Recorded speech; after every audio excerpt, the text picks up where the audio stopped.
Welcome to the Tech Egg. Don't get scrambled. Enjoy the video. You start by ensuring the gear and permissions are ready. Camera powered, storage mounted, and settings accessible. Point the lens, half-press the shutter to confirm focus and exposure metering, and tap the screen to lock focus if needed. Once done, switch to your chosen format and resolution. Choose RAW for editing latitude or JPEG for quick use. Make a quick test shot, review histogram and focus, and adjust ISO and shutter speed so your first reel capture is reliable.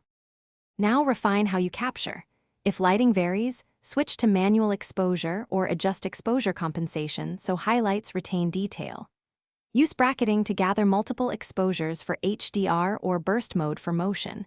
This gives options when choosing the sharpest frame.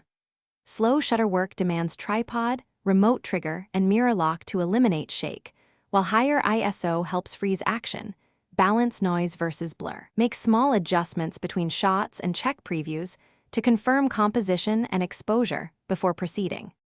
Finish by transferring and securing your images.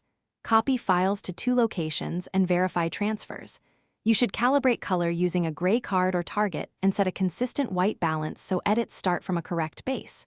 If files look wrong, inspect metadata, lens, and sensor for damage, reboot the device, try a different cable or card, and reset capture settings to defaults to rule out software errors. One key tip: if images remain problematic, test with a different camera body or lens to isolate hardware faults. Thanks for watching. Consider subscribing if I helped unscramble your problems.